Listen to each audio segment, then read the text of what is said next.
ძაღლებს კარგად ვიცნობთ და ხშირად მათ მოიხსენიებენ ხოლმე როგორც ადამიანის საუკეთესო მეგობარს და საინტერესოა რომ მიუხედავად იმისა, რომ სხვადასხვა ჯიშის ძაღლები შეიძლება ძალიან განსხვავდებოდნენ ერთმანეთისგან, ისინი რეალურად ეკუთვნიან ერთსა და იმავე სახეობას.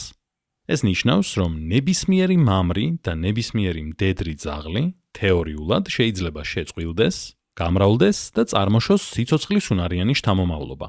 თუმცა, მაგალითად, ძალიან დიდი და ძალიან პატარა ძაღლების შემთხვევაში, რა თქმა უნდა, მექანიკური სირთულეები შეიძლება წარმოიშვას.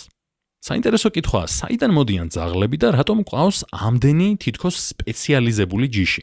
მაგალითად, გვყავს როტვეილერები, რომლებიც დაცვაზე არიან ორიენტირებული, ტერიერები, რომლებიც ეძებენ მღრღნელებს და ვთქვათ ბორდერ კოლიები, რომლებსაც ეხერხებათ, რომ პირუტყვი მწყემსონ.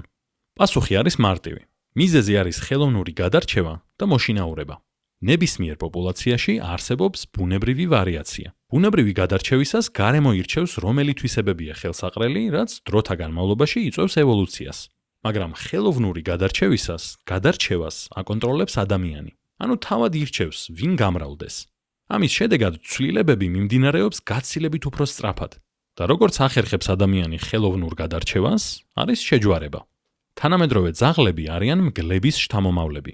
10,000-ობით წლის წინ სავარაუდოდ ადრეული ადამიანები საჭმლის ნარჩენებს ტოვებდნენ და ეს იზიდავდა მგლებს. ის მგლები, რომლებიც ადამიანთან ახლოს ყოფნას უკეთ იტანდნენ და ნაკლებად აგრესიულები იყვნენ, იღებდნენ დამატებით საკვებს. დროთა განმავლობაში ადამიანებმა დაიწყეს შერჩევით გამრავლება. არჩევდნენ იმ მგლებს, რომლებიც უფრო მეგობრულები იყვნენ, ან სხვადასხვა ამოცანაში იყვნენ უკეთესები, მაგალითად დაცვაში ან მოტანაში რაღაცის, და ასე თანდათან წარმოიშვნენ ძაღლები. მაგრამ მოშინაურების შემდეგაც ძაღლების შერჩევითი გამრავლება და შედეგად ხელოვნური გადარჩევა არ შეჩერებულა.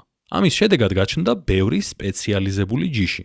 ბორდერ კოლიები გამოიყვანეს მწყემსებისთვის, ტერიერები პატარა ცხოველებზე სანადიროდ, როტვეილერები დაცვისთვის.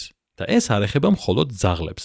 სხვა შინაურ ცხოველებსაც რომ შევხედოთ, მაგალითად ღორებს რომ შევხედოთ, ხელოვნური გადარჩევის შედეგია, ანუ შერჩევითი გამრავლების შედეგია, რამაც ველური ღორები გადააქცია ისეთ შინაურ ღორებად, როგორებსაც დღეს ვხედავთ.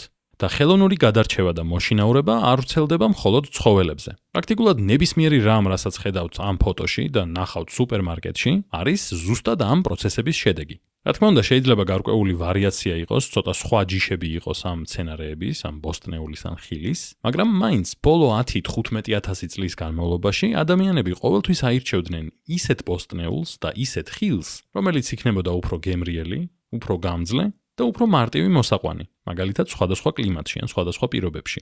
ასე რომ რეალურად საბოლოოდ მაინც ხელოვნური გადარჩევით და ერთგვარი მოშინაურებით მივიღეთ ის მცენარეები, ის ბოსტნეული და ის ხილი, რაც დღეს გვაქვს.